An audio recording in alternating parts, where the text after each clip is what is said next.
Hey, you guys, and welcome back to the Designer's Room, where we go beyond the lash line. For those of you who do not know and who are new here, my name is Uni. I am a mother, lash designer, and lash design mentor. And this podcast is just filled with everything at the lash line, beyond the lash line. And if you are a beauty business owner, you are more than welcome to be here as well. So, with today's episode, it's a very laxed approach, at least in my head. That's what I had thought initially. There are so many different things that are on my mind, and I wanted to just have a very organic conversation with you guys about some things that we all may be struggling with. And then there is also a segment of this episode where I'll be actually giving a demonstration to some insight as far as wispy lash designing and my fan making process that I think would be really dope for you guys to see. So stay tuned for that. In my drive this morning, I was just thinking about what exactly I wanted to talk about, and I did a complete brain dump of things. And I think the first thing I started with was how people, especially when you're in the industry, when you're doing the same thing over and over again, how to navigate burnout, how to navigate feeling uncreative in a creative space. How do you navigate feeling the exact opposite of what you're called to do in this space? And then, of course, this same thing being tied to your bills, your responsibilities, and things like that. So it's not like you can just stop, doing it. I don't believe anyone should sacrifice their happiness to be in this space where it's not feeding them. But I do also believe that when you are doing things a certain way, you kind of limit your ability to be able to stay creative in this space. And I really want to talk about that. I feel like there are quite a few lash artists who join my mentorship and they are feeling as though the creative spark has died out and they're just doing the same sets over and over and over again, tied with financial responsibilities and such. That is also more pressure. So that pressure also takes away from the enjoyment of doing what it is that you once loved doing. I don't feel a lot of people talk about it, and I wanted to give room and make space for that conversation, sharing a little bit of my thoughts on that. I wanted to touch base on my thoughts about feeling uninspired as a lash artist. I feel like it's really likely to become uninspired as a lash artist when what you're doing, like I said, is linked to your livelihood and how you provide for your kids, how you provide for yourself. And your bookings are based on when clients schedule, if they schedule in advance or if they're just coming in, popping in. So it's really scary to try to hold creativity with stability in the same hand when you are honestly taking a gamble with your income every month, especially when you don't have a consistent, loyal client base. And in the midst of that, you kind of get burnt out because you're striving to fulfill your responsibilities rather than you're striving to be creative, because stability versus creativity, stability is always going to win, especially if you're in America. I feel like that is really tricky to navigate through. But one thing, and you may call me philosophical for this, I don't necessarily believe in sacrificing your happiness for anything. And I think for me, for instance, lash design has become the gasoline to this fire within the world of lashing for me. So I found my niche in lash design, and as long as I pursue lash design, I'm continuously having that fire just lit ablaze in this industry. So I found a corner in which I could be my most creative. And what this had looked like initially was my menu list at first was classic, hybrid, volume, mega volume, and then all the fills to match. And now my list is just one specialty full set, one specialty fill. And with the specialty full set, it is advertised as an experience rather than just a service. Yes, you're coming to get a lash set, but you're coming to get a complete transformation from start to finish.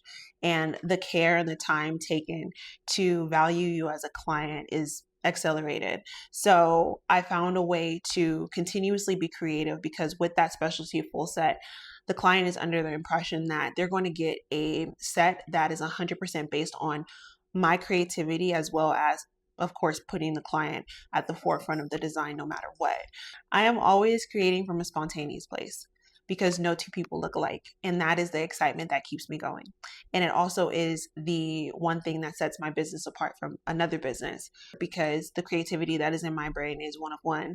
I could teach all I would like to, but at the end of the day, my creative fire is continuously being set ablaze, like I said, by each opportunity to take on clients and feed that part of me. So it was a shift that, I'm not going to lie, in the beginning, I lost my hybrid clients. I lost my classic clients because they were not only just attached to the style, they were also attached to the price. I decided to up my prices to match the specialty full set. And those clients, like I said, decided to drop off. And it was a waiting season and period, but I did start to see that the work that I started to put out attracted more clients, high value clients. I've had the pleasure of doing Keisha Cole's lashes. Like, I've had great experiences, and my work had attracted a higher caliber of client, despite the window in which it felt like, oh, I was losing what it was that I was used to. So I know that was a ramble, but I feel like that was a huge part of me deciding to never be uninspired again as a lash artist. I think when you adjust your business to be in the model that I've created my business to be, that the likelihood of you becoming uninspired is very low, because every client is a challenge, because no clients look alike. But if you are also doing that and you still feel like you are uninspired as a lash artist, you may need to take a step back further to see if lashing is even something you still want to do, because you only have one life to live, right? And I know that we're not going to be lash artists until we're 70, 80 years old, and we find different interests. Like, I'm currently in a place in my life where I'm finding different interests. Like, I went to go purchase plants. Never thought I'd be a plant person, but I went to go purchase plants. Currently, I am really intrigued by the world of trading stocks and looking at the stock market and different business investments. I'm also into cooking. Like, there's a lot of things that people who may look at me here, you guys expect a lash designer, but there are interests outside of this. No, those interests outside of this do not trump how great I am at lash designing, but they do spark my interest. And for some people, when you are given the ability to discover more of you in the midst of clinging on to something that sustains you, like lashing, for instance, you may find pockets or windows of just, okay, I no longer want to be in this space of lashing anymore. I would like to transition, whether that's to another space within the beauty field or completely out of the beauty field. So my suggestion before you decide to give it all up is to make some adjustments in your business to where being uninspired is no longer an option, and then write that out for a couple of months. And if you feel like you are still uninspired, if you still feel like you are out of love with lashing, maybe you need to take, like I said, a step back further and assess whether lashing is still within your heart. I honestly feel like if you don't do it from the heart, then you shouldn't do it at all. And that's my stance on absolutely anything. Very philosophical. I'm just that type of girl. If bills didn't exist, I would totally be a philanthropist and just help people and talk to people, because I love helping people above anything else. But like I said, I've merged my lash designing with my mentorship, and it feeds that side of me that likes to help people too. So that's another thing. Like, for me, I didn't want to just take clients. In fact, I don't take clients right now in this moment. All I do is help other people. I help people from miles away, out of the country, to become more inspired in this industry. And I think that's a beautiful thing that I do. I feel like I'm changing more lives this way, and that's my top goal. And it was really dope for me to find that. So that is just an example of how, when I guess you can say I became uninspired, or if my interest had shifted at that point in time, I turned towards mentorship to feed that side of me within this industry as well. What are my thoughts on not knowing what to post when everything feels the same? I feel like this is honestly something that I struggle with too, because when you think of social media, it's like your business card. It's not even like your business card, it is your business card because no one's going around passing out business cards nowadays. So you're trying to figure out the best way to show the best version of your work, but at the same time, stay on top of trends and algorithms and all this other stuff. It's really tricky.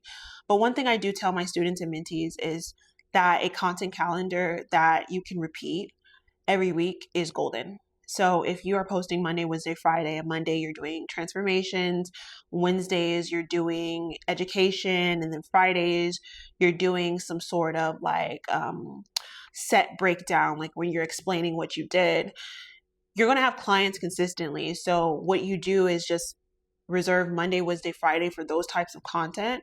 And then you kind of switch out based on the client, right? So if you have 10 new clients in a month, then you have excessive content. No, and not to mention, you can also recycle content too, something I love to do. I'm still using content that I took like 2-3 years ago in this very moment, and it still does well because you are getting new followers that have no clue about what you posted 2-3 years ago.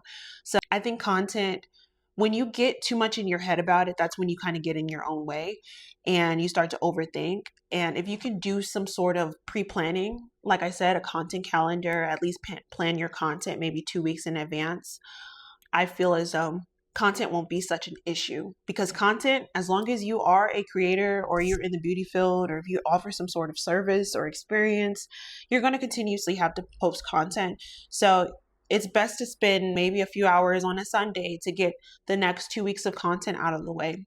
It's worth it. So you don't have to think about it and you can just pour more into your craft. What are my thoughts on how trends affect creativity? I feel as though, and this is such a great one because if you guys have been watching Love Island, I felt convicted about watching that. So I only dabbled in to the episodes where it was like really lovey-dovey and not so much touchy-touchy. But anyway, a lot of people were taking inspiration from Love Island cast and recreating sets. Say, for instance, the Huda set. I had so many people asking me to recreate Huda's set. And I've also seen multiple lash artists on TikTok recreating the Huda set. And I think my quell with these trends is that people lack originality and they just chase whatever is thrown at them. So for me personally, I don't really like Huda's lashes for her because I'm a lash designer. I know what looks the most suitable for someone's eyes. And I know that those type of lashes, if it wasn't on Huda and it was just on someone else, in our regular days or who wasn't in the villa, I would direct them a different route, right? I would love to see more of people taking certain trends and making them their own, if that makes sense. So like take Huda and then maybe do an analysis on her and like what would look the best. And then hopefully if someone can get her in the studio, I would love to have the opportunity to do a lash design for her and see just how it changes and transforms her. That's like putting you inside of the trend. Don't just hold on to the trend, like put you into it. I use trends as just inspiration to make it my own. I haven't got on the M curl wave. I haven't got on the LC, LB curl wave. I have not. And they've been out for quite some time now. I haven't got on it. I'm not just going to jump on the first thing that is out there because I know what works for me and I know what I'm known for. And I like to take baby steps when I see certain trends. I use inspiration for sure. I see certain things. I'm like, oh, I feel inspired by that. How can I merge what I've seen there and make something completely different with my knowledge and my wisdom? I'm not against trends, but if you are strictly running your business off of what's the hottest thing that's out, you're going to be just chasing your tail. And you're going to have to depend on other people for your virality. I think that's how you say it, on how viral or how well known you are based on what else has been being put out. For instance, the textured eyeliner set. I remember when I came out with that and I see so many people like do it, thereafter. You can say that I started that trend and so many other people just replicated it. That technique that I came out with was actually drawn from inspiration from lash designs I had seen in Russia. and I was studying Russian trends. And I was like, how can I combine my texture technique with something like this? And then that's how I made the textured eyeliner set, and it looked phenomenal. I took what I had seen, created my own, and then it became a trend for other people. And I currently see, to this very moment, I've seen like companies like, for instance, I don't want to say that the company's name, but there's a company that makes like DIY lashes, and I seen them come out with the textured like liner set similar to that, kind of using the same verbiage and everything. And what do we say it? When someone copies you, it's flattery or something like that. I don't know what the saying is, but I'm not discouraged by it because I just know that my inspiration is consistent. Like it continuously grows. So yeah, I'm not chasing trends. Trends are chasing me. Does that make sense? And I want you to not chase trends if you're watching this, and for trends to chase you. Combine you with whatever the trend is and get something original. And I promise you, you'll gain a lot more loyalty that way than just following whatever is put out there to you. What are my thoughts on balancing discipline and flow? I am a type B personality type. If you guys don't know this, I kind of just really go with the flow. I will ride in my car until I have maybe 5 miles left and then go to a gas station. Like, I'm such a organized, disorganized person, but I thrive off of having some sort of like structure. So like the skeleton at least. So like a very, very, very rough blueprint of how my day, my week, my content is going to go, and just still allowing life to flow in between. For instance, one thing I talk about a lot with my mentees are creative days. And I don't believe I'd be able to come out with the sets that you guys would absolutely love, or you guys have absolutely been loving, if I didn't set aside 2 to 3 days a month to be creative, be intentionally creative. If I was just counting on clients to come in and just like, okay, well, hopefully this one will be good. Hopefully this one will be good. That's a little bit too much for me, too much unpredictability for me, versus, okay, I have 2-3 days planned to be creative. I be my most creative on those days. So I look forward to that. But in the midst, I'm like getting inspiration. I'm like drawing things and doing all of those things. I feel like having your set business hours, set days that you're going to work, set days that you're going to post, all those things, that would be like my skeleton. Those are my non-negotiables as far as discipline is concerned. My flow, though, is just life happening in the midst of all of that. I hope that makes sense. What are my thoughts on rebuilding momentum after a creative block? You know what is so crazy is that I've had creative blocks, and for me, this is a question that hits me very hard because I feel like this is something that I am still trying to figure out myself. I feel like one thing when you hit a creative block is the fact that you've hit a creative block that really ruins your self-esteem and your confidence. When you feel like you've been on this wave and then you hit a creative block and then you're more in your head about your comeback than actually coming back. So for me, I think holding on to the fact that you are still valuable when you are not your most creative. You need to detach your value from how creative you can be. What this looks like is your value not depending on how creative you are in this season. Sometimes you'll have seasons where you're not creative. I remember I had a season where maybe it was like 4 or 5 months where I just was not feeling creative. And in the midst of that, I'm still reflecting on the work that I've done. I'm still reflecting on my practices and techniques and stuff like that. And the insight into who I was, or the version of me when I was my most creative, helped sustain my confidence into overcoming the creative block. When you are hitting a creative block, reflect on the you when you were your most creative.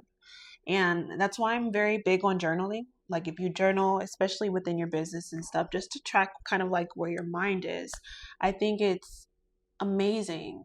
So you can, or if ever you need to reflect back on when things were going really well, when you were in a rut. Creative blocks are 100% in your head. I don't feel like people are really studying you as much as you would like to think, or some or as much as you actually think that they're studying you. I feel as though creative blocks do a back end kind of block. Like it blocks you because your mental feels at a pause because your creativity was at a pause. What are my thoughts on giving yourself permission to slow down without quitting? People write books. People are not writing a new book every month. Writing a book takes some time, and sometimes the most best-selling books take a very long time to get together, at least the ones of great quality, right? For instance, Twilight and like the series that we absolutely love, they're not just dropping them back to back to back. People subconsciously recognize the value that you bring even in the seasons when you aren't producing actively. For instance, my Methods of Madness Volume 1, 2, and 3 are all out. They did not come within months of each other. Like Methods of Madness Volume 1 came out 1 year, and then maybe like 2 years later, Methods of Madness Volume 2 dropped, and then maybe a year later, Methods of Madness Volume 3 dropped. And as of right now, Methods of Madness Volume 4 is not going to drop until like the end of this year or maybe early next year. Because if I'm in a creative block, I'm in a creative block, and I don't like to rush my creativity. I don't like to just put things out there because I want whatever I put out there to be of value.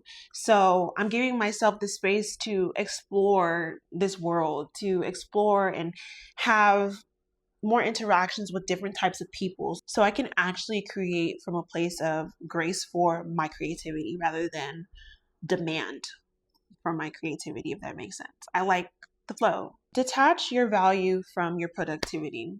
Just because you're productive doesn't mean you're just the most valued then, and versus when you are not productive, you're just not valued. You're valued either way. I would like to transition now. Let's step away from the talk and let's go to the lash line. And I honestly feel like the quickest way to get yourself out of a rut is to actually do something different. So I want to do something we haven't done before in the designer's room, and that's get to the technique part of things. The one thing that you guys have been asking me consistently is how do you layer and how do you create wispy sets? And I think that I should just show you. I'm going to insert a clip of my layering process, and in this video you're going to see just how I layer and my fanning. So if you are listening via a podcast stream or whatnot, I'll try to make it as descriptive as possible for you. So here we go. Let's go. So a huge part of my layering and wispy technique involves a very specific fanning method. And as you can see here, this is me creating what I call divergent fans. And divergent fans are more than your standard wide fans, and they're only achieved using hybrid fanning lashes. So if you have tried my lash trays in the past, you know that they're really a mix of regular fanning as well as easy fanning technology, to where you can get them super wide just like this. As you'll see, like I'm pinching and they get even more wider, which regular fanning, you're not able to do this. The thought process behind making these types of fans, as you can see here on the sponge, I have about like 6 of them here on the sponge now, is that they kind of blend into each other, so it creates this natural wispy effect that you won't be able to get with regular fanning lashes. And here you'll see a close-up. If you were to do all of these types of fans in 3 different layers, you ultimately get the texture technique. Thank you guys for tuning into the designer's room. It is always a pleasure to meet you guys here. If you are in a rut or if you're feeling uninspired, I hope that this episode really helped to heal that part of you that feels like you're broken because of how you're feeling right now. Sometimes all it takes is a small shift to make a huge impact, and everything else will follow through. Before I wrap up, I do want to let you guys know we are going on tour this fall. And I'm going to have an episode where we go into detail about what to expect for our upcoming tour. I've been working really hard to make sure that this tour is compatible with all experience levels and really different from anything else you've experienced before. This is not a traditional class, this is a workshop. just so you know, where beginners, intermediate, and advanced lash designers could come together and experience a transformation and get their creativity sparking and see the way that I do things and the experiences that I give. Along with that, we'll be popping up with Unique by Poised Lux to show you guys some of the new lash designs that are also rooted in what would be in Methods of Madness Volume 4. So I look forward to that episode. Bye for now, and I'll see you next time in the Designer's Room.